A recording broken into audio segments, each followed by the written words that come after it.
नमस्कार, ग्लोबल न्यूजमा स्वागत छ। म कृष्णला भण्डारी। नमस्कार, म कैलाश कठायत। सुरुमा हेडलाइन्स।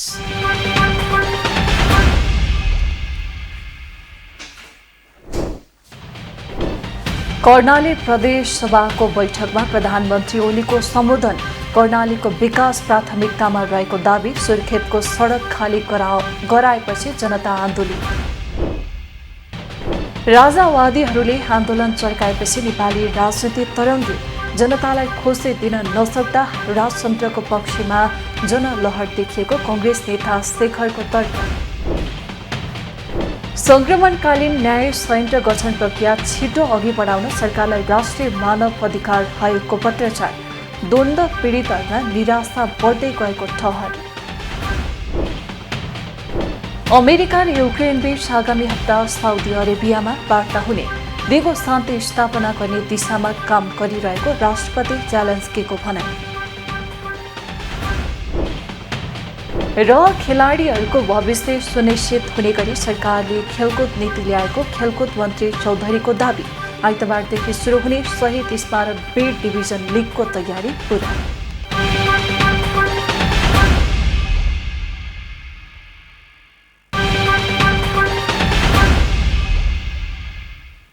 ग्लोबल न्यूज अब विस्तारमा।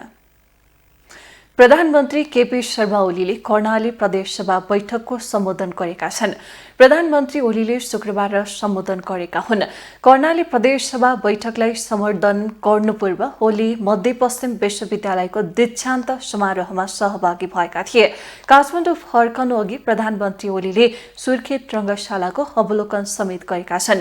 ओली सुर्खेत होरिँदा नागरिकले शास्ति पाए भने सम्बोधनका क्रममा प्रदेशको नामै भुलेर जग हसाए। एक रिपोर्ट।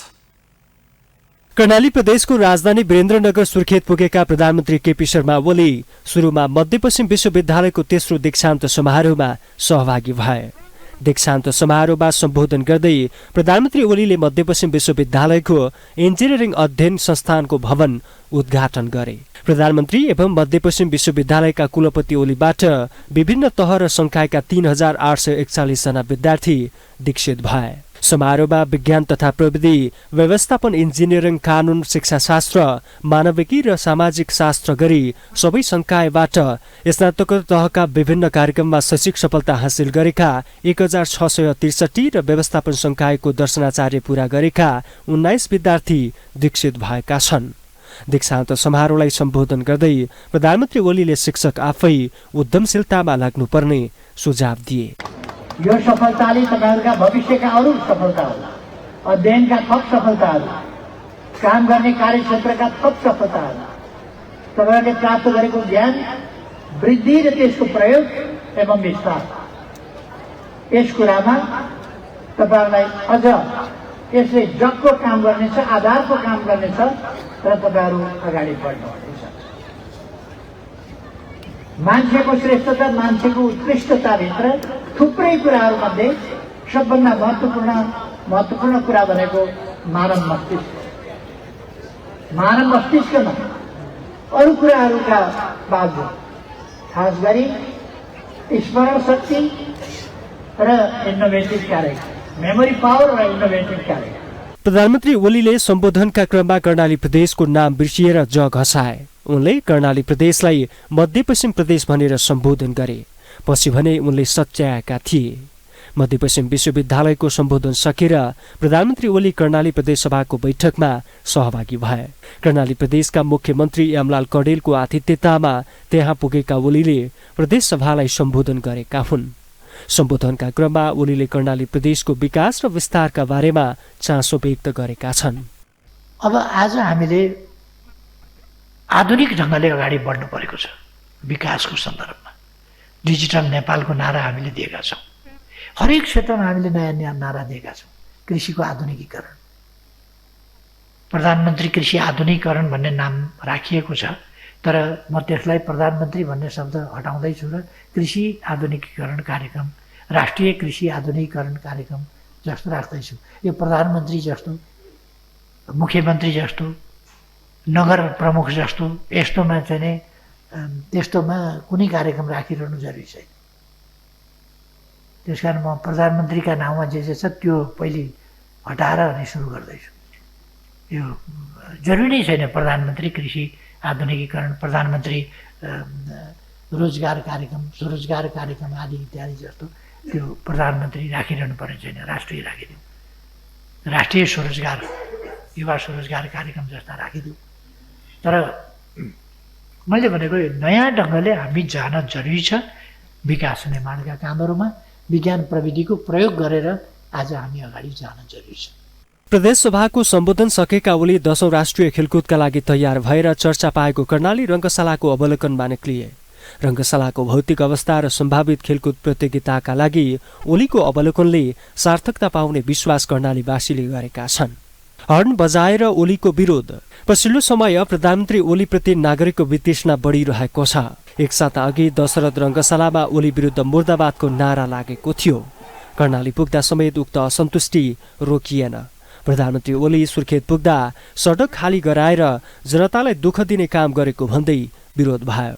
गणतन्त्रमा पनि प्रधानमन्त्री आएकै कारण सडक खाली गराउने काम गलत भएको भन्दै सवारी चालकहरूले हर्न बजाएर विरोध गरे।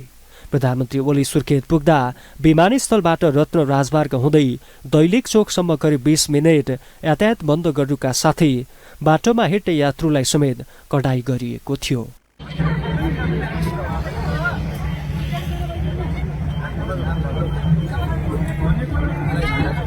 राष्ट्रिय राजनीतिमा चौतर्फी आलोचनाको शिकार बनिरहेका प्रधानमन्त्री ओलीले एक दिन कर्णालीका लागि समय खर्चिएका छन्। कर्णाली प्रदेशका जनताले ओलीको कर्णाली भ्रमण विकास र समृद्धिका लागि कोसेढुङ्गो साबित हुनेमा विश्वास लिएका छन्। राजसंस्था पुनःस्थापनाको माग गर्दै राजावादीहरूले आन्दोलन चर्काएपछि नेपाली राजनीति तरङ्गित बनेको छ। राजावादीहरूको आन्दोलनले गणतन्त्रवादी राजनीतिक दलमा त्रास बढाएको छ। गणतन्त्रवादी नेताहरूले एकपछि अर्को गर्दै पूर्व राजा ज्ञानेन्द्र शाह र राजावादीहरूलाई जवाफ फर्काइरहेका छन्। एक रिपोर्ट। राजसंस्था पुनर्स्थापनाको माग गर्दै राष्ट्रिय प्रजातन्त्र पार्टी सहित राजावादीहरूले आन्दोलन चर्काएपछि नेपाली राजनीति तरङ्गित बनेको छ। राजावादीहरूको आन्दोलनले गणतन्त्रवादी राजनीतिक दलहरूमा त्रास बढाएको छ। गणतन्त्रवादी नेताहरूले एकपछि अर्को गर्दै पूर्व राजा ज्ञानेन्द्र शाह र राजावादीहरूलाई जवाब फर्काइरहेका छन्। आफूलाई गणतन्त्रको हिमायती ठान्ने माओवादी अध्यक्ष पुष्पकमल दाहालदेखि प्रधानमन्त्री केपी शर्मा ओलीसम्मका नेताहरूले राजा फर्किने सम्भावना नभएको भन्दै प्रष्टीकरण दिइसकेका छन्। अन्य गणतन्त्रवादी नेताहरू समेत राजा आउने सम्भावना नरहेको भन्दै मुख खोल्न थालेका छन्। सरकारका प्रवक्ता समेत रहेका एमाले नेता पृथ्वी सुब्बा गुरुङले राजाले देश बचाउन नसक्ने तर्क गरेका छन्। उनले राजावादी दलहरूलाई आफ्नो दरबार र परिवारको रक्षा गर्न नसक्ने राजतन्त्रले कसरी देशको रक्षा गर्छ भन्दै प्रश्न गरेका छन्। एउटा कुलमा जन्मिँदैमा देशको शासन गर्न पाउने व्यवस्था कुनै हालतमा नफर्किने उनको दाबी छ। अरू जग्गाहरू जस्तो मुलुकमा भएको भए 30 वर्षसम्म या चाहिँ त्योभन्दा अगाडिदेखि लिएर 240-50 वर्षसम्म चाहिँ मुलुकलाई चाहिँ शोषण गर्ने, शासन गर्ने, जनतालाई दुःख दिने त्यस्ता चाहिँ राज संस्था, त्यस्तो चाहिँ परिवार, त्यस्तो व्यक्तिहरूलाई चाहिँ त्यो चाहिँ शासन प्रणाली चाहिँ उल्टिसके पछाडि नयाँ चाहिँ व्यवस्था आइसकेपछि ती सबै अहिले त जेलमा बस्नुपर्ने हो। तिनको सम्पत्ति सबै चाहिँ हरण हुनुपर्ने हो राज्यले। दुनियाँमा त्यही छ नि इतिहास। तर हामीले चाहिँ यहाँ ससम्मान चाहिँ राखेका छौँ, उनीहरू सबैलाई राखेका छौँ। हो भन्दै हामीले चाहिँ सुरक्षाको प्रबन्ध गरेर हिजै राजा महाराजाले चाहिँ एकदम चाहिँ समर प्यारा स्कुलमा चाहिँ स्थापना गरेको नागार्जुन दरबारमा राखेका छौँ। आज उनीहरूले चाहिँ त्यो व्यवस्थाप्रति कटाक्ष गर्दै, त्यस्तो प्रबन्ध गर्ने राजनीतिक दलहरूमाथि कटाक्ष गर्दै म फेरि चाहिँ फर्कन्छु भनेर चाहिँ जुन खालको चाहिँ हरकत गरिराखेको छ, यो चाहिँ उसले आफ्नो हैसियत चाहिँ भुलेको हो। यसअघि प्रधानमन्त्री ओलीले समेत पूर्व राजा शाहलाई फेरि राजा बन्ने सपना नदेख्न चेतावनी दिइसकेका छन्। पूर्व प्रधानमन्त्री समेत रहेका माओवादी अध्यक्ष दाहालले समेत पूर्व राजा शाहलाई भूतको संज्ञा दिँदै नेपाली जनताको बलबाट गलत्याएका सामन्ती प्रेतहरूले टाउको उठाउने प्रयास गरे जनताकै बलबाट समाप्त हुने चेतावनी दिइसकेका छन्। कङ्ग्रेस सभापति शेरबहादुर देउवाले समेत गणतन्त्रमा राजाको कुनै स्थान नरहेको बताइसकेका छन्। राजाले सत्ता सम्हालेपछि नेताहरूलाई यातना दिने, थुन्ने, जेल हाल्ने अलोकतान्त्रिक हरकत गरेका कारण गणतन्त्र आएको उनको तर्क छ। यता राजावादी दलहरू भने पूर्व राजालाई गणतन्त्रमा भूमिका दिनुपर्ने बताउँदै आएका छन्। प्रतिरोध पनि होला, प्रतिवाद पनि होला यो विषयमा भने मलाई त्यस्तो लाग्दैन र राजनीतिक दलहरूले त्यस्तो गर्ने भन्दा पनि सुझबुझ पुर्याउँछन्। अब देशलाई चाहिँ थप द्वन्द्वमा लाने काम गर्दैनन् भन्ने मलाई लाग्छ। पूर्व राजा शाह अहिले पोखरामा छन्। उनी फागुन 25 गते काठमाडौँ फर्किँदैछन्। त्यस दिन राप्रपा सहितका राजावादीले उनलाई विमानस्थलमा भव्य स्वागत गर्ने तयारी गरेका छन्। नेपाली कांग्रेसका नेता डाक्टर शेखर कोइरालाले जनतालाई खुसी दिन नसक्दा राजतन्त्रको माग गर्दै नागरिकहरूले प्रदर्शन गरेको बताएका छन्। जापामा शुक्रबार आयोजित एक कार्यक्रममा बोल्दै उनले राजा फर्काउनुपर्छ भन्ने कुरा नेपालमा मात्र नभई फ्रान्स लगायतका देशहरूमा पनि हुने गरेको भन्दै नागरिकहरू असन्तुष्ट हुँदा अहिले प्रदर्शन भएको बताएका हुन्। गणतन्त्रले जनतामा आशा भरोसा जगाउन सक्यो कि सकेन भन्ने कुरामा ध्यान दिन जरुरी रहेको पनि उनको भनाइरहेको छ। राजतन्त्र फर्किने आफूलाई विश्वास नरहेको जिकिर गरेका कोइरालाले गणतन्त्रका रक्षकहरूले राम्रो काम गरेर देखाउनु पर्ने बताए। मलाई लाग्दैन तपाईको माई खोलामा धेरै पानी बगिसक्यो यो 10, 12, 15 वर्षमा। अब मलाई चाहिँ विश्वास छैन। तर के छ नि, कोसिस त मान्छेले गरिरहेका हुन्छन्। त्यो कोसिसलाई चेक गर्ने भनेको हामीहरूले एट्याक गर्ने भन्दा पनि हामीहरूले राम्रो काम गरिकन हामीहरूले चेक गर्नुपर्छ। त्यो हो राजाको कन्टेक्स्टमा। साथै नेता कोइरालाले अध्यादेशको विषयवस्तु भन्दा पनि संसद बोलाउने समयमा ल्याउनु गलत भएको बताएका छन्। 5वटा अध्यादेश संसदबाट स्वीकृत भए पनि भूमि सम्बन्धी अध्यादेश किन स्वीकृत नगरिएको भन्दै उनले प्रश्न गरे होइन। अध्यादेश संविधान भित्रै एउटा क्लज छ कि सरकारलाई एकदमै जरुरत पर्यो, राज्यलाई जरुरत पर्यो भने अध्यादेश ल्याउन सक्छ। अध्यादेश कुन बेला ल्याउने भन्दाखेरि तपाईको संसद नचलेको बेलामा अध्यादेश ल्याउनु। अहिले जुन 5वटा 6वटा विधेयक आयो त्यो के कारण भयो कि एकदम संसद बोलाइसक्नु पर्थ्यो, संसद नबोलाउने अनि संसदलाई टार्दै जाने र अध्यादेश ल्याउने, त्यसको 6 दिनपछि संसद बोलाउने। यसले के देखिन्छ? मालाफाइड इन्टेन्सन्सहरू देखिन्छ। नेपाली कांग्रेस सत्तामा रहेको तर सरकारमा नरहेको कोइरालाको जिकिर रहेको छ। अभियन्ता एवं मेडिकल व्यवसायी दुर्गा प्रसाईले देश बचाऊ राजतन्त्र र हिन्दू राष्ट्र फर्काउनुको विकल्प नभएकाले आफूलाई साथ दिन आग्रह गरेका छन्।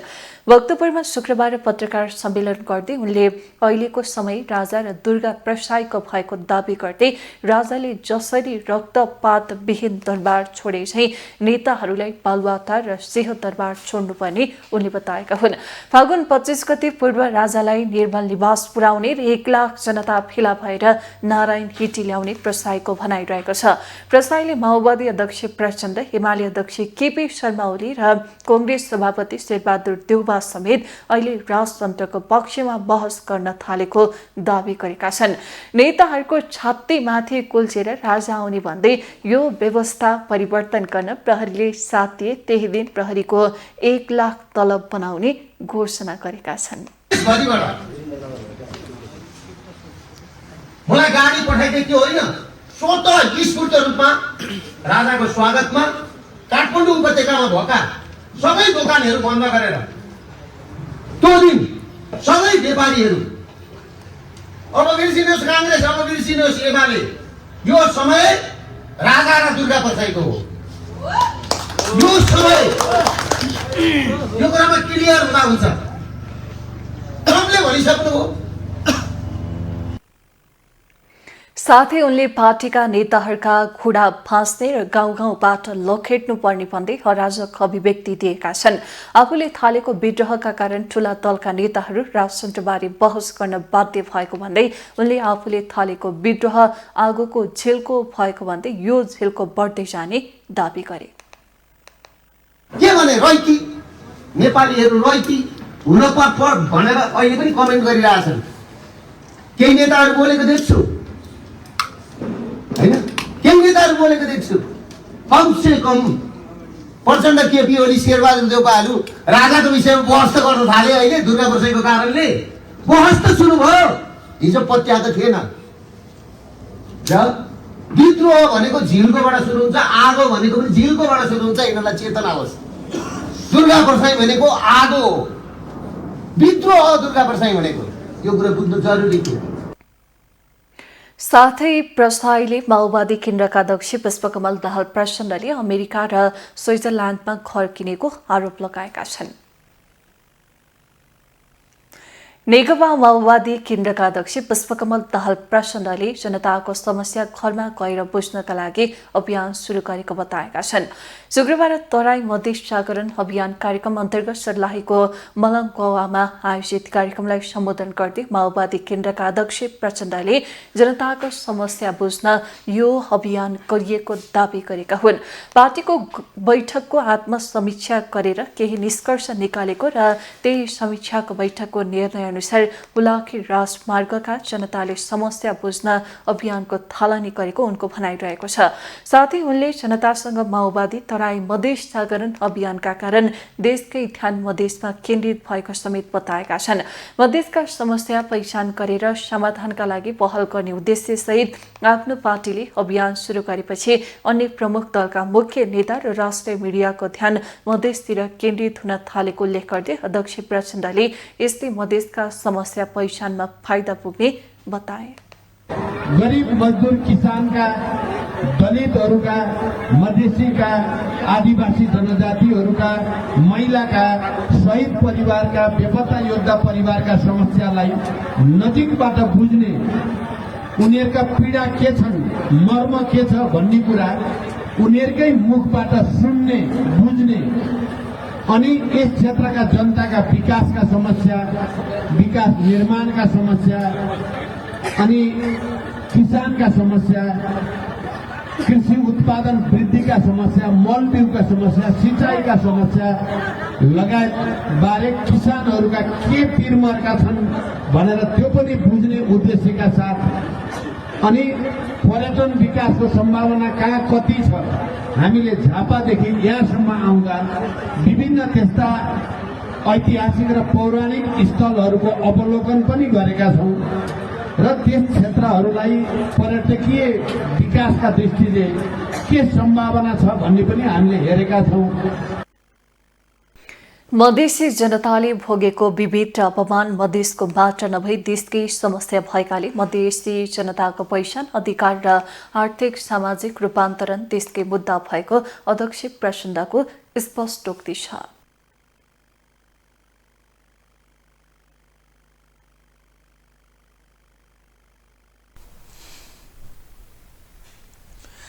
सत्तारूढ दुई दल नेपाली कांग्रेस र नेकपा एमालेको सम्बन्धका बारेमा राजनीतिक वृत्तमा अनेक टिप्पणी सुरु भएका छन्।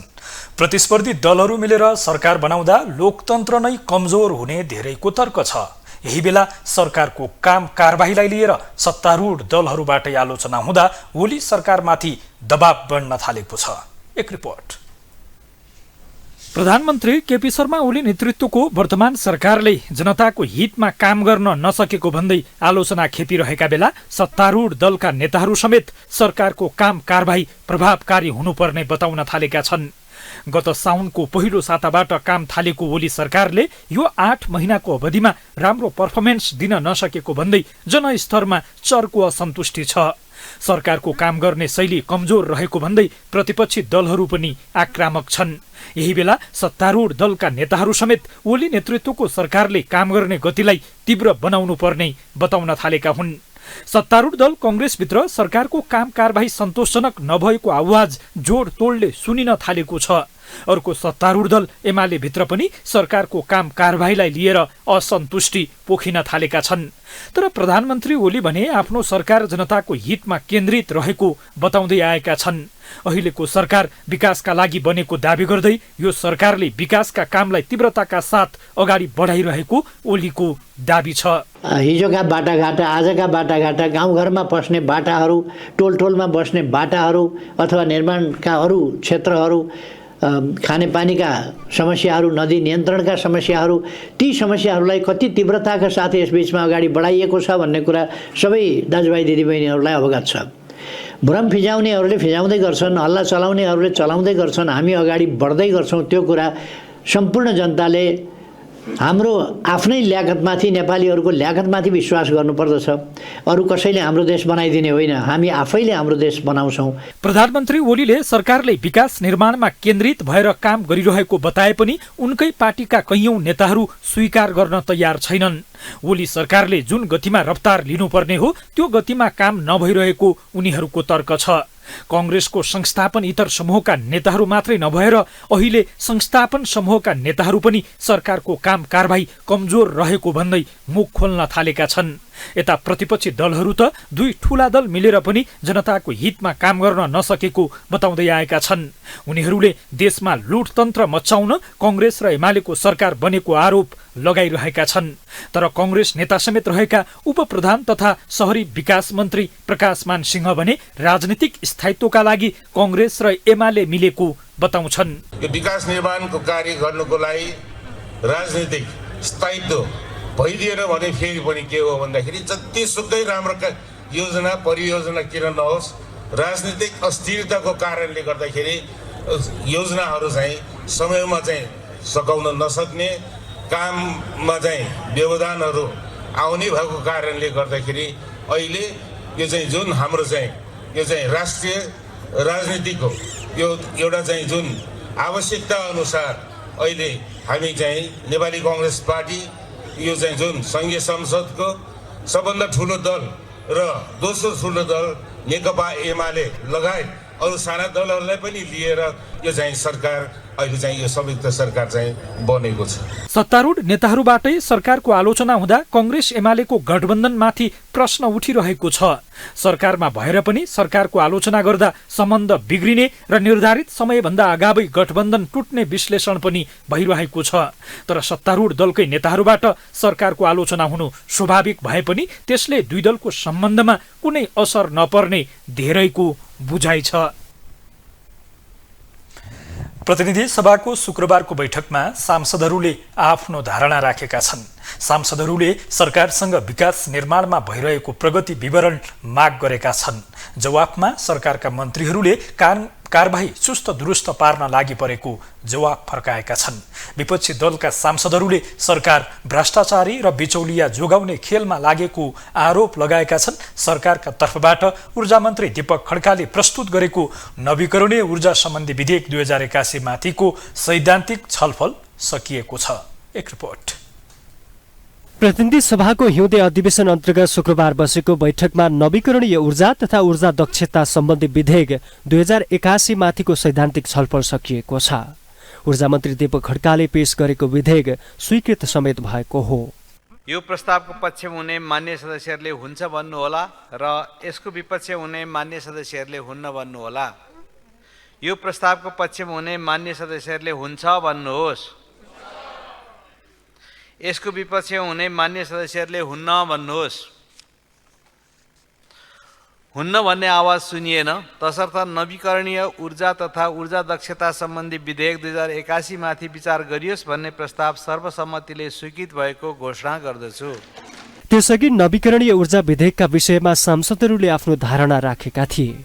सत्तापक्षी र विपक्षका सांसदले नेपालमा ऊर्जाको सम्भावना प्रचुर रहेको बताए। नेपाली कांग्रेसका सांसद ज्ञानेन्द्र कार्की र स्वतन्त्र सांसद अमरेश कुमार सिंहले नेपालमा ऊर्जाको सम्भावना प्रचुर रहेको भन्दै सरकारले ऊर्जा क्षेत्रमा लगानी गर्नुपर्ने बताए। जलविद्युत जस्तै नवीकरणीय ऊर्जाको पनि नेपालमा प्रचुर सम्भावना छ। राज्यले यस नवीकरणीय ऊर्जाको विकासका लागि प्राथमिकताका साथ अध्ययन गर्नुपर्ने अध्ययन मात्र होइन, अध्ययन गरेर यसलाई चाँडो कार्यान्वयनमा ल्याउनका निमित्त राज्यले तदारुकता देखाउनु जरुरी छ। के चाहन्छु भने ऊर्जाको किन हामी आफ्नो देशलाई समृद्ध बनाउन सक्छौँ। हाम्रो 3 करोड जनसङ्ख्यालाई विकास गर्न धेरै ठुलो चाहिँदैन र हामीले प्रकृतिले दिएको छ। हाइड्रो पावरको पर्याप्त सम्भावना छ, सोलर एनर्जीको पर्याप्त सम्भावना छ, बायोमास एनर्जीको पर्याप्त सम्भावना छ, इभन विन्ड पावर पनि हामी युज गर्न सक्छौँ। जहाँ कुनै धेरै गल्छीहरूमा धेरै हावा चलिरहेको हुन्छ त्यहाँ विन्ड एनर्जी उत्पादन हुनसक्छ। त्यस कारणले मैले सरकारको सम्यक ध्यान यो वैकल्पिक ऊर्जातिर जाओस्। यस्तै सूचना तथा सञ्चार मन्त्री पृथ्वी सुब्बा गुरुङले राष्ट्रिय मानवाधिकार आयोगको 24औं वार्षिक प्रतिवेदन आर्थिक वर्ष 2080-81 प्रतिनिधि सभामा पेश गरेका छन्। सम्मानीय सभामुख महोदयको अनुमतिले नेपालको संविधानको धारा 294 को उपधारा 1 बमोजिम राष्ट्रिय मानवाधिकार आयोगको 24औं वार्षिक प्रतिवेदन आर्थिक वर्ष 2080-81 पेश गर्दछु। त्यसअघि देशको भौतिक पूर्वाधार र विकासबारे सांसदहरूले चासो व्यक्त गरेका थिए। सांसदहरूले आफू निर्वाचित क्षेत्रका सडक, पुल, बाटोघाटो लगायतका विषयमा सरकारको जवाफ माग गरेका थिए। सम्माननीय सभामुख मार्फत माननीय मन्त्रीज्यू र सरकारलाई के अनुरोध गर्न चाहन्छु भने व्यक्ति विशेषमा नअल्झिएर माननीय मन्त्री भनेको या नेतृत्व भनेको चाहिँ सबै प्रकारका विचार, भावना, दृष्टिकोणहरूलाई समेटेर हिँड्न सक्दा मात्रै सफलता प्राप्त हुन्छ। त्यसैले कैयन प्रकारका प्रश्नहरू आउँछन् पदमा बस्दाखेरि, ती पदमा बस्दा जिम्मेवारी लिँदाखेरि प्रश्नको उत्तर दिने र जिम्मेवारी भन्दा बाहिर रहँदा प्रश्न गर्न सक्ने गरिकन मन्त्रालयले यो विधेयक निर्माण गर्दा होस्। सरकारका तर्फबाट भौतिक पूर्वाधार तथा यातायात मन्त्री देवेन्द्र दाहालले बैठकको आकस्मिक र शून्य समयमा उठेका प्रश्नको जवाफ दिएका थिए। सडक दुर्घटना न्यूनीकरण गर्न सडक विभाग, यातायात व्यवस्था विभाग एवं सडक सुरक्षा परिषद मार्फत विभिन्न कार्य गरिएको छ। भाडा दर स्वचालित हुने गरी व्यवस्था गरिएको छ। अन्तर्प्रदेश सञ्चालन हुने सवारीहरूको भाडा दर मिति 81/9/22 को निर्णयले समायोजन गरिएको छ। यता विपक्षी दलले सरकारको चर्को आलोचना गरेका छन्। संसदको चौथो ठूलो दल राष्ट्रिय स्वतन्त्र पार्टीका सांसदहरूले सरकारको आलोचना गरेका हुन्। राष्ट्रसभाका कार्यवाहक सभापति तथा सांसद डीपी अर्यालले श्रम मन्त्रालय घुसको अड्डा बनेको आरोप लगाए। युवा विदेश पलायन नरोकिएको भन्दै सांसद अर्यालले श्रम मन्त्रालय अन्तर्गतको कार्यालय ताजहलमा दैनिक 76 लाख घुस रकम असुली भइरहेको आरोप लगाएका छन्। विदेश जान बाध्य भएका श्रमिकहरूसँग घुस सङ्कलन गर्ने अड्डा बनेको यत्र तत्र सर्वत्र बजारमा जानकारी छ। सभामुख महोदय, प्रतिदिन ताहाचल कार्यालयमा करिब 75 लाख घुस असुली भइरहेको कुरा डीजी र मन्त्रीलाई समेत विभिन्न माध्यमबाट जानकारी गराउँदा पनि मन्त्रालय र मन्त्री बेखबर हुनु जस्तै भनेको अब मन्त्रालय घुसको अड्डा बनेको हो। सभामुख महोदय, यस्तै रासपा सांसद तोसीमा कार्की स्वास्थ्य मन्त्री प्रदीप पौडेलमाथि खनेन। सांसद कार्कीले संविधानमा लैङ्गिक समानताको धारा राखे पनि महिलामाथि हेर्ने दृष्टिकोण परिवर्तन नभएको बताइन्। उनले स्वास्थ्य मन्त्रालयमा नयाँ स्वास्थ्य सचिव नियुक्तिको विषयमा समेत प्रश्न उठाइन्। संविधानमा लैङ्गिक समानताको धारा त राख्यौँ, तर राज्यले महिलामाथि हेर्ने दृष्टिकोण परिवर्तन हुन सकेन। स्वास्थ्य मन्त्रालयमा नयाँ स्वास्थ्य सचिवको नियुक्ति भएको छ। सिफारिसको आधारमा, वरिष्ठताको आधारमा 1 नम्बरमा हुनुभयो कि डाक्टर सङ्गीता मिश्रलाई पन्छाएर अर्कैलाई सचिव नियुक्ति गरियो। क्याबिनेटले यस्तो निर्णय किन गर्यो? पुरुष मन्त्रीले महिला सचिवसँग कामै गर्न नसक्ने हो कि महिला नेतृत्व स्वीकार नगरिएको हो? प्रधानमन्त्रीज्यू, स्वास्थ्य मन्त्रीज्यू र सामान्य प्रशासन मन्त्रीज्यूसँग यो संसदले जवाफ माग्नुपर्छ। म सभामुख महोदय मार्फत माग गर्दछु। यता प्रमुख प्रतिपक्षी दल नेकपा माओवादी केन्द्रका सांसद देवेन्द्र पौडेलले बहुचर्चित पाथिभरा केबल कार विवाद अनावश्यक रहेको दावी गरेका छन्। सांसद पौडेलले व्यवसायी तथा नेपाल उद्योग वाणिज्य महासङ्घका अध्यक्ष चन्द्र ढकाललाई केबल कार बनाउन दिनुपर्ने बताए। वार्ता, सहमति र सम्झौताको विधि अपनाएर मुकुलुम संस्कृति र परम्पराको संरक्षण गर्दै विकास निर्माणको कार्यलाई सहजीकरण गर्न विशेष अनुरोध गर्न चाहन्छु। सरकारले गर्न नसकेका कार्यहरू निजी क्षेत्रले गर्दै आएको र ऊर्जा, पर्यटन, कृषि जस्ता क्षेत्रहरूमा अझ बढी लगानीको आवश्यकता भएको कुरामा हामी सबै प्रष्ट छौँ। निजी क्षेत्रलाई प्रोत्साहन गर्नु राज्यको दायित्व। निकै कमजोर आर्थिक अवस्थाबाट अगाडि बढिरहेका चन्द्र ढकाल जस्ता व्यवसायीहरूलाई प्रोत्साहन गर्न र केबल कार निर्माण प्रक्रियालाई सहजीकरण गर्न सरकारसँग सम्माननीय सभामुख महोदय मार्फत हार्दिक अनुरोध गर्न चाहन्छु। प्रतिनिधि सभाको अर्को बैठक फागुन 27 गते मङ्गलबारसम्मका लागि स्थगित भएको छ। शुक्रबारको प्रतिनिधि सभाको बैठकमा सांसदहरूको पातलो उपस्थिति रहेको थियो। बैठकमा शीर्ष नेताहरूको सहभागिता थिएन भने विपक्षी दलका सांसदहरूको उपस्थिति समेत न्यून देखिएको थियो। नेपालका कानुन व्यवसायीहरूको छाता संगठन नेपाल बार एसोसिएसनको चुनाव आगामी चैत 23 गते हुँदैछ। चुनावका लागि उम्मेदवारी दर्ता बिहिबार मात्रै सकिएको छ। स्वतन्त्र न्यायपालिकाको पैरवी र रक्षा गर्नुपर्ने कानुनी व्यवसायीहरू भने राजनीतिक आबद्धताका आधारमा गठबन्धन गरेर चुनावमा सहभागी हुँदैछन्। एक रिपोर्ट। आगामी चैत 23 गते नेपाल बार एसोसिएसनको नेतृत्व चयनका लागि चुनाव हुँदैछ। चुनावका लागि राजनीतिक दल निकटका कानुन व्यवसायीहरूका बीचमा गठबन्धन भएको छ। बिहिबार भएको उम्मेद्वार मनोनयनका क्रममा नेपाली कांग्रेस निकट प्रजातन्त्रवादी कानुन व्यवसायी संघ र नेकपा एमाले निकटको प्रगतिशील पेशागत कानुन व्यवसायी संगठनका बीचमा गठबन्धन भएको छ। यता विपक्षमा रहेका दल नेकपा माओवादी केन्द्र र राष्ट्रिय स्वतन्त्र पार्टी निकटका कानुन व्यवसायीहरूले समेत बेग्लै उम्मेद्वार खडा गरेका छन्।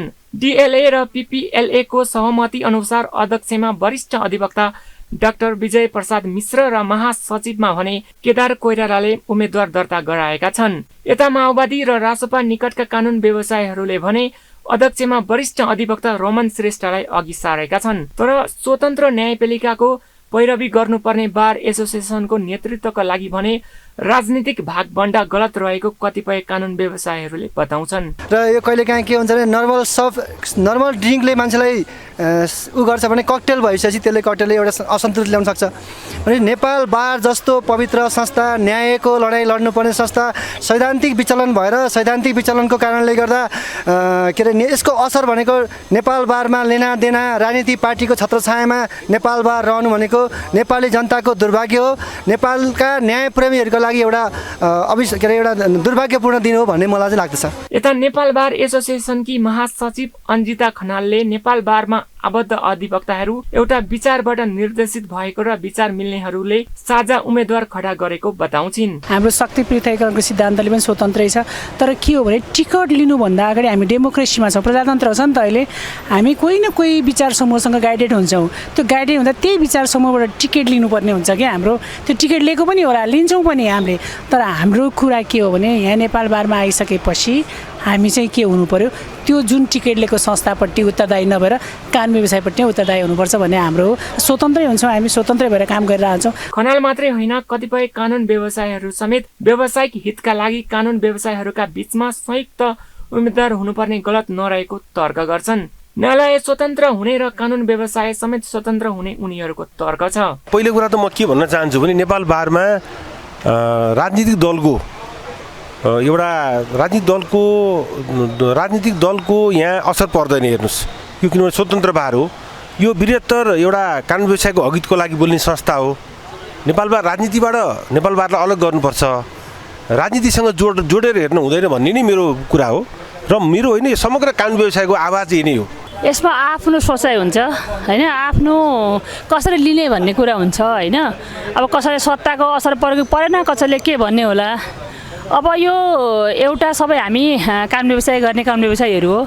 हामी बिचमा यहाँ बिचका कोही राजनीतिको झन्डा बोकेर आउनुभन्दा पनि आफ्नो विचार पनि लिएर आएका हुन्छौँ। त्यही भएर हामीले अहिले यो राजनीतिक प्रभाव पर भनेर त्यस्तो भनिरहनु पर्ने जस्तो मलाई चाहिँ लाग्दैन। नेपाल बार काउन्सिलका अनुसार नेपालमा झन्डै 21,500 बढीले कानुनी व्यवसायी प्रमाणपत्र लिएका छन्। त्यसमध्ये आगामी चुनावमा 10,000 बढी अधिवक्ता मतदानका लागि योग्य रहेका छन्। देशभरका 36वटा मतदान केन्द्रमा हुने चुनाव अन्तर्गत 100 बढी मतदाता काठमाडौँ जिल्ला बारमा 2,600 बढी छन्। त्यसपछि उच्च अदालत पाटन बारमा 2,500 बढी मतदाता रहेका छन्। ग्लोबल टेलिभिजनका लागि क्यामेरामा राजु थापाका साथमा राजु आचार्य, काठमाडौँ। अब ग्लोबल भोइस।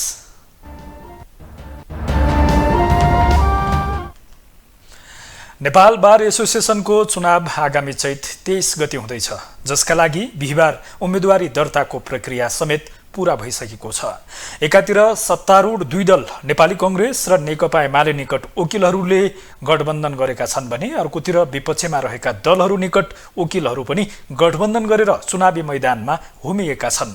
यसै विषयलाई केन्द्रित गरेर आजको ग्लोबल भोइसमा हामीले सर्वसाधारणलाई सोधेका छौं, नेपाल बारको नेतृत्वमा कस्तो व्यक्ति आउनु पर्ला? हेरौं उनीहरूको प्रतिक्रिया उनीहरूकै शैलीमा। मैले वकिलले, मास्टरले, विद्यार्थीले कसैले पनि राजनीति गर्नु हुँदैन भन्ने धारणा राख्छु। किनभने दार्शनिक मोन्टेस्क्यूले के भनेका छन् भने separation of power and check and balance भनेका छन्। ज्युडिसरी न्यायपालिका त्यस्तो अङ्ग हो जुन राजनीतिभन्दा छुट्टै हुन्छ, राजनीतिको प्रभावबाट टाढा हुन्छ। यहाँ त खुलेआम न्यायाधीश पार्टीका नियुक्ति गरिरहेका छन्, खुलेआम वकिल पार्टीका नियुक्ति गरिरहेका छन्, खुलेआम सबै कर्मचारी पार्टीका नियुक्ति गरिरहेका छन्। यसले न्यायतन्त्रमा समग्र न्याय प्रणालीमा कस्तो प्रभाव पार्ला त भन्ने भोलिको विकराल न्याय प्रणालीको हामीले स्वरूपलाई हेरेर अहिले चिन्तित हुनुपर्ने आवश्यक छ। अब नेपाल बार एसोसिएसनमा पनि त्यस्तै मान्छेले जित्नुपर्छ, त्यस्तै मान्छेले नेतृत्व गर्नुपर्छ होइन, जसले चाहिँ कुनै पनि फेयर एन्ड ट्रान्सपेरेन्सी ल दिन सकोस्, कुनै पनि पार्टीको संस्थामा त नभइकन त्यस्तै उम्मेदवारको अब त्यो जित्नु पर्छ। अनि राम्रोलाई भन्दा पनि राम्रोलाई चाहिँ मान्छे आओस् अनि न्यायपालिकालाई शुद्धित बनाउन सकोस्। सबै दलको आफ्नो विचारधारा हुन्छ, तर सत्ताको लोभको लागि र पदको लोभको लागि काङ्ग्रेस र एमाले मिलेर त्यसपछि बार एसोसिएसनको अध्यक्षलाई चुन्ने भनेर यस्तो बाटो आउँछ भन्दाखेरि के हुन्छ गरे एकचोटि काङ्ग्रेसको आउने, एकचोटि माओवादीको आउने, एकचोटि एमालेको आउने। त्यसबाट आउँदाखेरि के हुन्छ भन्दाखेरि अरू मान्छेलाई चान्स पाउँदैन, यहाँ पार्टीगत दलगत त्यस्तै निर्वाचन हुन्छन्, राम्रो मान्छेहरू पछाडि जाँदै गर्छन्। अब त्योमा त एउटा हामी सक्षम जुन चाहिँ सक्षम नेतृत्वलाई चयन गर्नु पर्यो।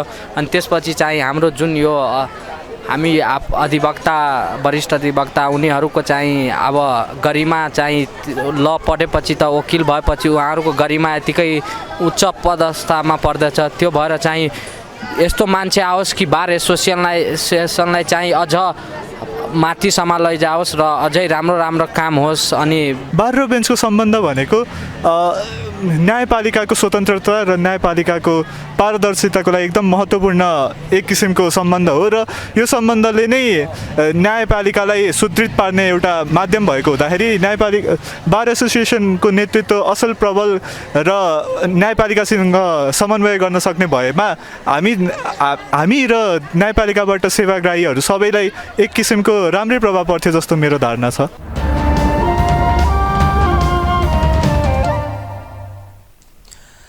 पोखराको लेकसाइड स्थित बाराही घाटमा मानव सेवा फाउन्डेसनद्वारा कोटीहोम आयोजनाका लागि गरिएको भूमि पूजनलाई लिएर दुई पक्षबीच झडप भएको छ। पोखरा महानगरपालिकाले अनुमति नलिई भूमि पूजन गर्न नपाउने अडान लिएपछि उत्पन्न तनाव झडपमा परिणत भएको हो। भूमि पूजन रोक्न महानगरको अनुरोधमा प्रहरीले हस्तक्षेप गरेपछि स्थिति जटिल बनेको हो। यस घटनामा दुवै पक्षका केही व्यक्ति घाइते भएका छन्। मानव सेवा फाउन्डेसनले कोटी होम आयोजना गर्न बाराही घाट क्षेत्र चयन गरेको छ, तर अनुमति नलिई काम अघि बढाएको भन्दै महानगरले आपत्ति जनाएको छ। महानगरका प्रहरी सहित नेपाल प्रहरी पनि खटिएपछि कोटीहोम पक्षधर आक्रमणमा उत्रिएका थिए।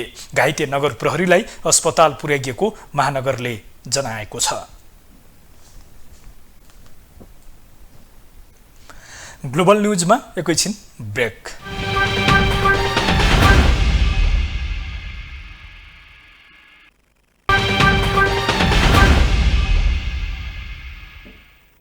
ब्रेकपछि स्वागत छ। अब बाँकी न्यूज।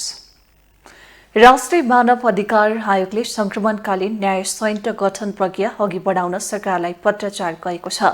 आयोगले शान्ति प्रक्रियालाई टुङ्गोमा पुर्याउन गठन हुनुपर्ने सत्य निरूपण तथा मेलमिलाप आयोग र बेपत्ता पारिएका व्यक्तिको छानबिन आयोग गठन प्रक्रिया अघि बढाउन प्रधानमन्त्री तथा मन्त्री परिषदको कार्यालयलाई पत्राचार गरेको विज्ञप्ति मार्फत जानकारी दिएको हो।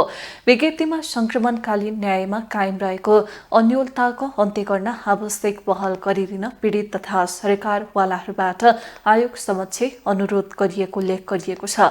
आयोग गठन हुन नसक्दा न्यायका आकांक्षी द्वन्द्व पीडितहरूमा नैराश्यताको अवस्था सिर्जना हुँदै गएको आयोगको ठहर रहेको छ।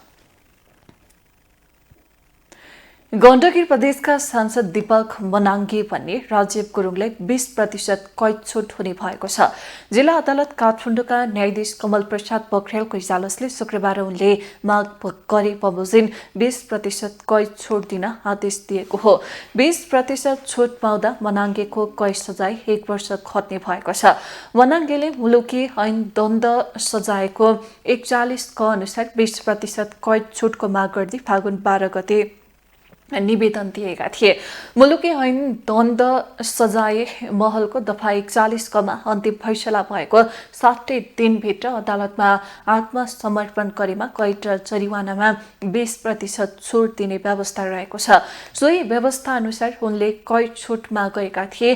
तरबारले चक्री मिलन भन्ने मिलन गुरुङको हात काटेको घटनामा मनाङ्गेलाई 5 वर्ष कैदको फैसला भएको थियो।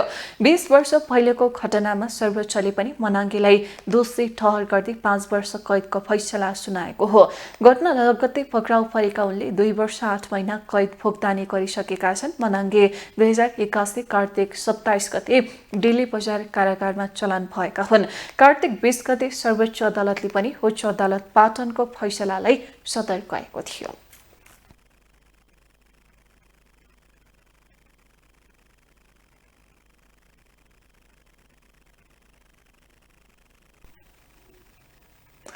बिहिबारदेखि विधिवत रूपमा फागु अर्थात् रङहरूको पर्व होली सुरु भएको छ। काठमाडौँको बसन्तपुरमा बाजागाजा सहित रङ्गीचङ्गी ध्वजा पताकाले सिंगारिएको 3 छत्री होलीको चिर ठहराएसँगै फागु सुरु भएको हो। फागुन शुक्ल अष्टमीका दिन काठमाडौँको बसन्तपुर स्थित हनुमान ढोका दरबारको गद्दी बैठकको दक्षिणतर्फ चिर ठहराएपछि देशभर फागु अर्थात् होली पर्व सुरु भएको मानिन्छ। यही प्रचलन अनुसार मानन्धर समुदायले रङ्गीचङ्गी ध्वजा सहितको चिर ठहराएका हुन्। एक रिपोर्ट। आइतबारदेखि विधिवत रूपमा होली अर्थात् फागु पूर्णिमा सुरु भएको छ।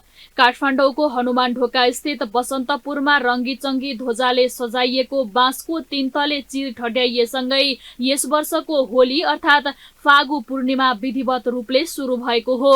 जस अनुसार बसन्तपुर स्थित गद्दी बैठकको दक्षिणतर्फ बिहानको शुभ साइतमा बाजा गाजा सहित रङ्गीचङ्गी ध्वजा पताकाले सिंगारिएको 3 तले होलीको चिर ठड्याइएको छ। नेपाल पञ्चाङ्ग निर्णायक समितिले चिर ठड्याउनका लागि उत्तम साइत निकालेको थियो। नेपाली सेना र काठमाडौँका मानन्धर समुदाय लगायतको उपस्थितिमा बाजा गाजा सहित करिब 130 फिट अग्लो चिरलाई ठड्याइएको थियो। चिर ठड्याइसकेपछि गुर्जुको पल्टनबाट हर्ष बढाइ गरिएको थियो।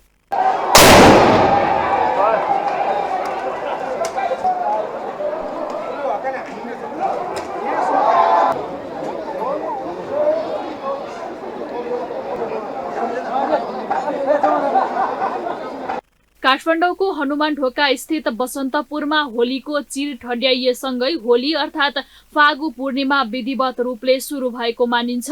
साथै उनीहरूले एक अर्कालाई अबिर दलेर होली पर्व सुरु भएको जनाउ दिएका छन्।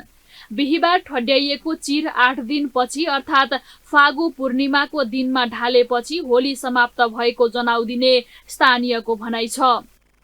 आज यो जुन दिएको अष्टमीको दिनमा यसलाई चाहिँ उठाइन्छ 8 बजे तेजमा उठाइन्छ भनेदेखि यसलाई 8 दिनसम्म यही बसन्तपुरमा राखेर फागु पूर्णिमाको दिनमा यसलाई ढालिन्छ र चाहिँ होली यसलाई उठाएपछि होली सुरु भएको चाहिँ अफिसियली त्यो सुरु भएको भन्ने मानिन्छ र यसलाई ढालिसकेपछि विधिवत रूपमा चाहिँ ढालिसकेपछि होली सकिएको भन्ने कुरा हुन्छ। र होली यो किन चाहिँ मनाइन्छ भनेर भन्दाखेरि जस्तो यो असत्यमाथि सत्यको जितको प्रतीकमा पनि यसलाई चाहिँ मनाउँदै आइरहेको हुन्छ। धार्मिक ग्रन्थका अनुसार हिरण्यकश्यपले भगवान विष्णुका भक्त भएकै कारण आफ्नै छोरा प्रहलादलाई मार्न आफ्नी बहिनी होलिकाको काखमा राखी आगो लगाइदिएका थिए। तर आगोले प्रहलादलाई छोएन। यसरी होलिकाको मृत्युको विजय उत्सवका रूपमा अबिर लगाएर होली खेल्ने गरिन्छ।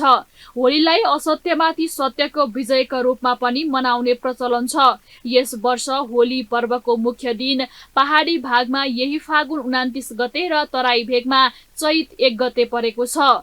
पहाड तथा तराई भेगमा होली पर्व धुमधामका साथ मनाइने गरिन्छ।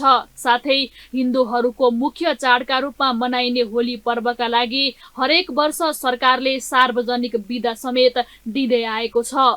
ग्लोबल टेलिभिजनका लागि जुनिसा कोइराला, काठमाडौँ। अब इकोनोमिक न्यूज। कृषि तथा पशुपन्छी विकास मन्त्री रामनाथ अधिकारीले नेपालमा मल कारखानाका लागि चालु आर्थिक वर्षमा बजेट विनियोजन नगरिएको बताएका छन्। शुक्रबार राष्ट्रिय सभाको बैठकमा सदस्यहरूका प्रश्नको जवाफ दिने क्रममा उनले गत आर्थिक वर्षको बजेटमा सार्वजनिक निजी लगानीमा मल कारखाना स्थापना गर्ने भनिए पनि चालु आर्थिक वर्षको बजेटमा उक्त विषय उल्लेख नभएको बताएका हुन्। मल कारखाना स्थापनाका लागि ठूलो लगानी र पूर्वाधार आवश्यक पर्ने मन्त्री अधिकारीको भनाइरहेको छ। साथै उनले लगानी, पूर्वाधार विकास र बजार व्यवस्थापन लगायतका विषयमा सम्बन्धित निकाय तथा विदेशी संस्था मार्फत अध्ययन भइरहेको बताएका छन्। लगानी गरी वार्षिक 7 लाख मेट्रिक टन मल उत्पादन गर्न सकिने भनी पूर्व सम्भाव्यता अध्ययन भएको।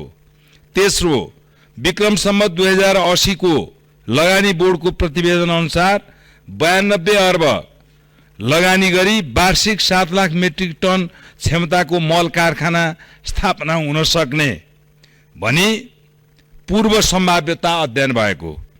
चालु आर्थिक वर्षमा global grain growth institute GGG र काठमाडौँ युनिभर्सिटीले ग्रीन युरियाको कारखाना स्थापना गर्न सकिने सम्बन्धमा अध्ययन गरिरहेको बेहोरा म निवेदन गर्दछु। साथै मन्त्री अधिकारीले विक्रम सम्वत 2072 मा चाइकाले 72 अर्ब लगानी गरी वार्षिक 7 लाख मेट्रिक टन मल उत्पादन हुने भन्ने पूर्व सम्भाव्यता अध्ययन गरिएको पनि बताएका छन्। अब इन्टरनेशनल न्यूज।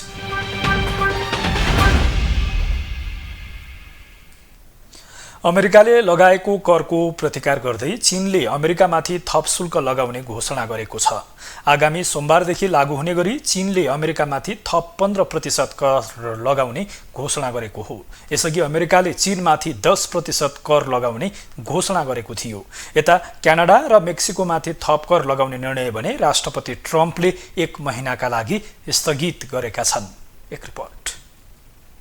क्यानाडा, मेक्सिको र चीनमाथि अमेरिकाले थप भन्सार शुल्क बढाएपछि आक्रोशित देखिएका यी देशहरूले पनि अमेरिकामाथि थप भन्सार शुल्क बढाएका छन्। आफूमाथि 10% थप भन्सार महसुल दर लागू भएपछि रिसाएको चीनले त्यसको प्रतिकारमा आफ्नो कडा कदमको घोषणा गर्दै शुल्क बढाएको हो। आगामी सोमबारदेखि लागू हुने गरी चीनले अमेरिकाबाट आयात हुने कोइला र तरल प्राकृतिक ग्यास उत्पादनहरूमा 15% भन्सार तथा कच्चा तेल, कृषि मेसिनरी र ठूला इन्जिन भएका कारहरूमा 10% भन्सार लगाउने जनाएको छ। त्यस्तै चीनले उच्च गुणस्तरको प्राविधिक वस्तु उत्पादनमा प्रयोग हुने केही महत्त्वपूर्ण दुर्लभ खनिज पदार्थहरूको अमेरिका निर्यातमा पनि प्रतिबन्ध लगाउने भएको छ। त्यसैगरी क्यानाडाका प्रधानमन्त्री जस्टिन ट्रुडोले 155 अर्ब डलर बराबरको अमेरिकी आयातमा 25% ट्यारिफ लगाउने बताइसकेका छन्। यसअघि अमेरिकी राष्ट्रपति डोनाल्ड ट्रम्पले क्यानाडा, मेक्सिकोबाट आयात हुने वस्तुमा 25% र चीनबाट आयात हुने वस्तुमा 10% ट्यारिफ लगाउने घोषणा गरेका थिए। मेक्सिकोले पनि अमेरिकामाथि कर लगाउने घोषणा गरिसकेको छ। त्यसो त अमेरिकाले गरेको निर्णय उसैलाई भारी पर्दै आएको छ। भन्सार शुल्क बढाएपछि अमेरिकाले क्यानाडा, मेक्सिको र चीनसँग थप शुल्क लगायतका विभिन्न समस्याहरू झेल्दै आएको छ। यी देशहरूले अमेरिकाले जस्तोसुकै कदम उठाए पनि त्यसको सामना गर्न तयार रहेको बताएका छन्। यसैबीच अमेरिकी राष्ट्रपति ट्रम्पले मेक्सिको र क्यानाडा माथिको भन्सार शुल्क फिर्ता लिने भएका छन्। ट्रम्पले बिहिबार उत्तर अमेरिकी व्यापार सम्झौताले समेटेको क्यानाडा र मेक्सिकोबाट आयात हुने वस्तुहरूमा नयाँ भन्सार शुल्कलाई रोक्ने आदेशमा हस्ताक्षर गरेका छन्। अर्थशास्त्रीहरूले व्यापक भन्सार शुल्कहरूले अमेरिकी विकासमा असर पर्न सक्ने र मुद्रास्फीति बढाउन सक्ने चेतावनी दिएपछि ट्रम्पको 25% सम्मको भन्सार शुल्क मंगलबार लागू भएपछि शेयर बजारमा भारी गिरावट समेत आएको थियो। अमेरिका, क्यानाडा र चीन व्यापार साझेदार देश हुन्। क्यानाडाले अमेरिकाबाट मुख्य गरी मोटर गाडी र तिनका पार्ट पूर्जा, मेसिनरी उपकरण, तेल तथा ग्यास, औषधि तथा मेडिकल उपकरण, कृषि उत्पादन, प्लास्टिकका सामग्री, दूरसञ्चार उपकरण, फर्निचर तथा घरायसी सामग्री आयात गर्दछ। ग्लोबल टेलिभिजनका लागि जुनिसा कोइराला, काठमाडौँ।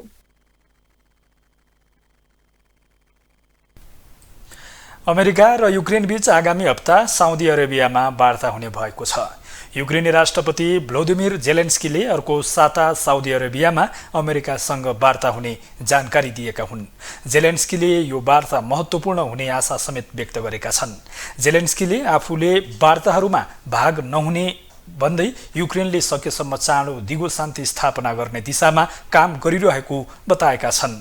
अमेरिकी राष्ट्रपति डोनाल्ड ट्रम्पका विशेष दूत स्टिभ विटकफले अमेरिकी टोलीले रुस युक्रेन युद्ध अन्त्य गर्न शान्तिको मोडलमा छलफल गर्न चाहेको बताएका छन्। गत शुक्रबार व्हाइट हाउसमा जेलेन्स्की र ट्रम्प बीच चर्को बहस भएको थियो, जसको क्रममा ट्रम्पले जेलेन्स्की लडाई अन्त्य गर्न तयार नभएको बताएका थिए। यसैबीच अमेरिकाले युक्रेनलाई सैन्य सहयोग बन्द गरेको छ र गुप्तचर जानकारी साझा गर्न पनि बन्द गरेको छ। युक्रेनी राष्ट्रपतिले घटनाप्रति दुःख व्यक्त गरेका छन् र देशको सबैभन्दा ठूलो सैन्य आपूर्तिकर्ता अमेरिकासँग सम्बन्ध सुधार गर्ने प्रयास गरिरहेका छन्। बिहिबार विटकफले ट्रम्पले जेलेन्स्कीबाट माफी र कृतज्ञता सहितको पत्र प्राप्त गरेको बताएका छन्। रुसले फेब्रुअरी 2022 मा युक्रेनमा पूर्ण आक्रमण सुरु गरेपछि अहिले युक्रेनी भूभागको लगभग 20% नियन्त्रण गरेको छ। अब स्पोर्ट्स न्यूज।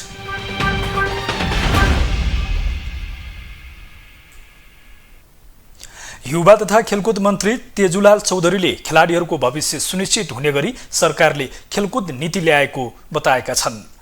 शुक्रबार राष्ट्रिय सभामा उठेका प्रश्नहरूको जवाफ दिँदै मन्त्री चौधरीले खेलाडीहरूको हक र सुविधाको कार्यान्वयनका लागि राष्ट्रिय खेलकुद नीति 2067 संशोधन गरी मन्त्री परिषदमा पुगेको बताएका हुन्।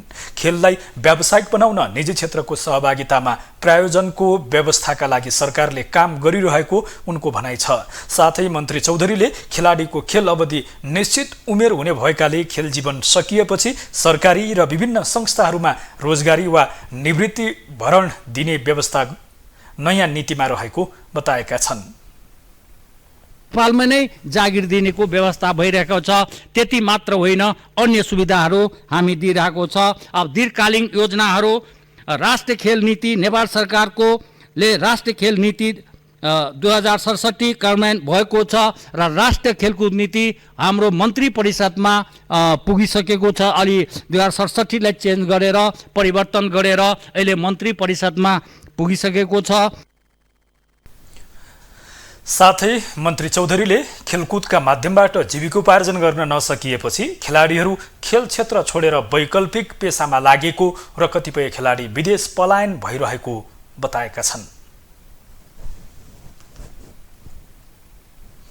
आगामी आइतबारदेखि सुरु हुने शहीद स्मारक बी डिभिजन लिग फुटबल 2081 को तयारी पूरा भएको छ। कुल 14 क्लबले प्रतिस्पर्धा गर्ने नेपाली फुटबलको बी डिभिजन लिग फागुन 25 देखि जेठ 25 गतेसम्म हुँदैछ। अखिल नेपाल फुटबल संघ एन्फाले शुक्रबार पत्रकार सम्मेलनको आयोजना गर्दै लिगको तयारी पूरा भएको जानकारी दिएको हो। कुल 93 दिनसम्म चल्ने यस लिगको सम्पूर्ण तयारीहरू पूरा भइसकेको एन्फाले जनाएको छ। फिफाको नियमअनुसार 93 दिनसम्म लिग सञ्चालन हुनुपर्ने प्रावधान छ, तर क्लबहरूले 50 दिनमा नै लिग सकाउने प्रस्ताव गर्दै आएका छन्। यद्यपि त्यो प्रस्ताव अनुरूप लिग गर्न नसकिने एन्फाका टुर्नामेन्ट डाइरेक्टर सञ्जीव मिश्रले बताएका छन्। कुल 14 वटा club Ranipokhari corner team RCT, Shri Bhagwati, Tusal youth, brigade boys union, Madhyapur youth, Chyasal youth, Shreekumari Basbari, Naya Basti youth, Saraswati youth, Birgunj united, Jhapa football र प्लानिङ बोइज युनाइटेडले यस संस्करणको बी डिभिजन लिगमा प्रतिस्पर्धा गर्दैछन्।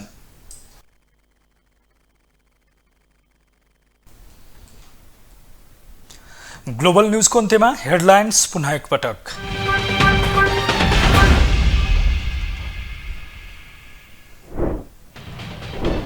कर्णाली प्रदेश सभा बैठकको प्रधानमन्त्री ओलीको सम्बोधन, कर्णालीको विकास प्राथमिकतामा रहेको दाबी, सुर्खेतको सडक खाली गराएपछि जनता आन्दोलित।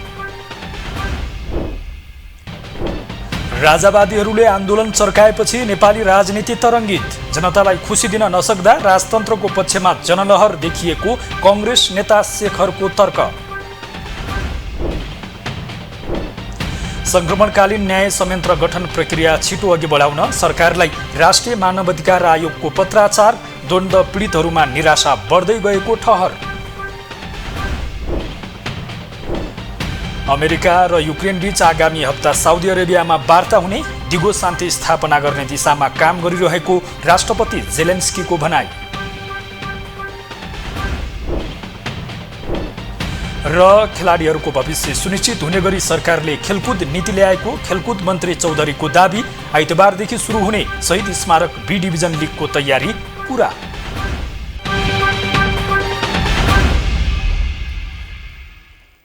हौस् त ग्लोबल न्युज शैलीलाई यति नै। ग्लोबल टेलिभिजन तपाईँ फेसबुक तथा युट्युबमा पनि प्रत्यक्ष रूपमा हेर्न सक्नुहुनेछ। ग्लोबल टेलिभिजन हेर्दै गर्नुहोला। नमस्कार।